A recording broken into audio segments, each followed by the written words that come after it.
Imagine a conscious contact with God so strong that no matter what you are doing or not doing, that no matter what your kids are up to or not up to, and that whether you've got the person of your dreams or they're just not cooperating, that you are happy, content, and at peace. A space where everyone else's thoughts, attitudes, and actions are beautiful and exactly as they are supposed to be. Well, this is the space where I like to play. My name is Mischa Z, and this is today's Bitch Slap. Join me as I shed light on the thoughts, actions, and attitudes that are causing you pain, and we train our minds to go to the capital S inner self, the joy that is waiting for us, the God within. So I have the vision of, this is back episode 3. Boy, this is super fun, sort of just riffing on sort of the life story and how much great content I've got about, well, you know what, it's just this, it really is clear to me about how all these things I'm telling you are relevant to the point of where I am right now with the God shot to be. I'm almost fairly confident that that's how this is going to go down versus the old Bitch Slap podcast. So I'm absolutely in a space of willing to let go of the BS podcast, as I've got 8 episodes up and a good 10-15 in the hopper, and a lot of fun work went into it. And so, gosh, you kind of got to be willing to pivot. You got to be willing to let go of old ideas and expectations and all this sort of stuff. And anyway, that is what this is all about. So just in case you forgot, and it's also a reminder for me.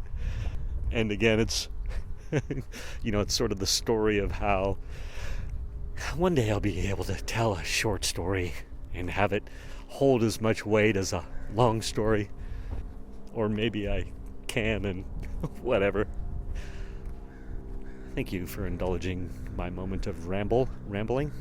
So it's that the central idea of all of this is that, and I love Kyle Cease says it so beautifully. He's like, the space of massive creativity is when you are instinctually, or I'll just say instinctually, intuitively going a direction, and it's scary and you can't, and the vision of where it's going is completely unclear, but you just know that this is the direction I need to go.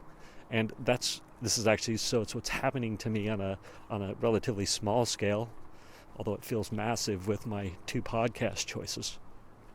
It's like, so anyway, and to finish his thought is that if you know and can see the end point, well then it's kind of like almost ego at that point driving you versus God's inspiration. And I love that idea, and I'm absolutely not saying that is for anybody else other than myself and how Kyle likes to talk about it. But it absolutely seems to be poignant and relevant in my life. And so, again, to quickly summarize the point, if you are being intuitively, instinctually, whatever, pulled, headed in a certain direction by the universe, God, your internal, the God within, just whatever. But you can't see where it's going, like that's massive creativity, and that's where the really cool stuff can happen. Versus it's like, oh, I see where this is going and what the end point is, and so as I just peter out with that thought, or I just went into a very interesting moment of reflection or contemplation, that one is not better or the other, right? People thrive in either environment. For me, It seems to be that if it's the endpoint is unknown, that's where I do best. Like, that's my sweet spot. Versus I know people that if they have, you can say, hey, here's the endpoint, man, they can just crush it within that environment. So definitely no right or wrong. And I like that I'm in that space right now of awareness that one path or the other isn't better. But I seem to be, generally speaking, in the sweetest, funnest, most in acceptance and out of egoic fears or, like, I don't know, expectations or I'll learn how to talk about this better, but I think you get what I'm saying. So back to it. I am at the point of I see how I can be an international DJ, do the festivals and all these things, and and people that were my contemporaries at that point and steps ahead of me or a long way ahead or just even getting started, had the success, if you want to label it that, of what I saw.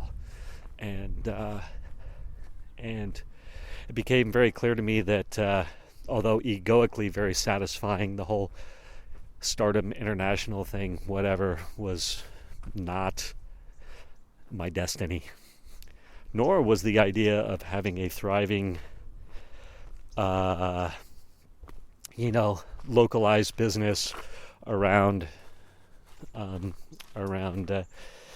weddings and frat parties and sorority parties and all these sorts of things. Although that was a ton of fun, and there's lots of people that have, grown out of their area and created really cool big businesses doing that. It just was not my destiny. And I saw those two paths very clearly. The path that did not make sense to me was the path of jumping into finance business. I was like, well, this is horrifyingly scary. Like, I can only see a step or two in front of me.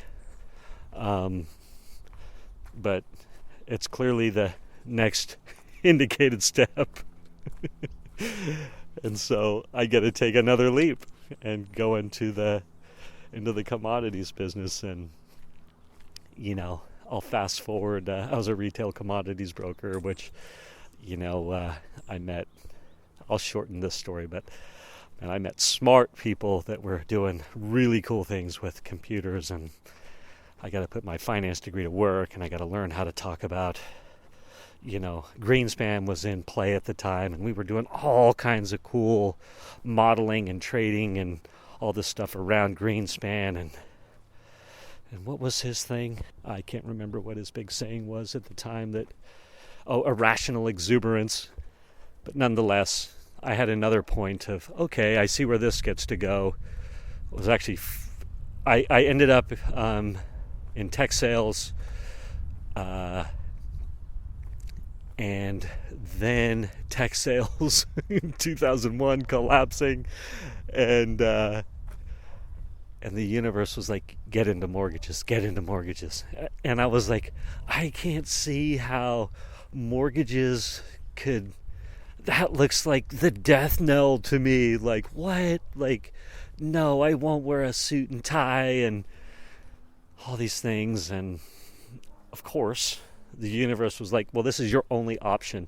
So move your tail to San Diego. It's 2001, December 2001. I remember it well. And all sorts of beautiful stories within that. But I'll save that for future podcast episodes. Perhaps a book, or perhaps they will just go into the ether. Suffice it to say, everything that I've done up until this point, as far as creativity, sales, the hundreds of thousands of telemarketing phone calls I had made in the financial services industry, learning how to use databases, CRM software, customer was it CRM, customer relationship management software, databases to track your customers, things like that. How to make flyers, and from the club days to just endless stuff. And thank you, Greenspan, for helping fuel the fire of the mortgage industry back then. So it all comes together. And again, I just am doing next indicated step, and I'll also reference the for free and for fun sort of an idea. Like, I was willing to do mortgages for free and for fun. Like, I was in heaven, man. I was just like, all my skills had come together, like, super fun. San Diego's amazing. And I remember the day where it turned, or the time that it turned from for free and for fun to money and being number one. And that was definitely loosely hanging out there. Almost always, the getting paid well was fun. And then, the little underlying drive of wanting to do better than your contemporaries in the business, and that being the measuring stick, that super competitive space, which I actually was thriving in and really enjoying. And look at that, we're already at 11 minutes. Let's end this episode, shall we? Thank you for spending time with me today. As someone who is committed to growth and service to this world, I so appreciate your willingness to come with me, go within, and serve our world through change. If you found value in this podcast and you know someone who can use this message, share this episode with them. Share it so our mission can be achieved one episode at a time. And of course, subscribe so you can hear more. And lastly, for my free Insider's Guide to Finding Peace, go to belove.media/peace. That's B as in boy, ELOVE.media/PEACE. It's my 8-step guide to finding peace now. It's a super powerful tool. I use it all the time. Check it out. I'm offering it to you for free. Thank you again for listening.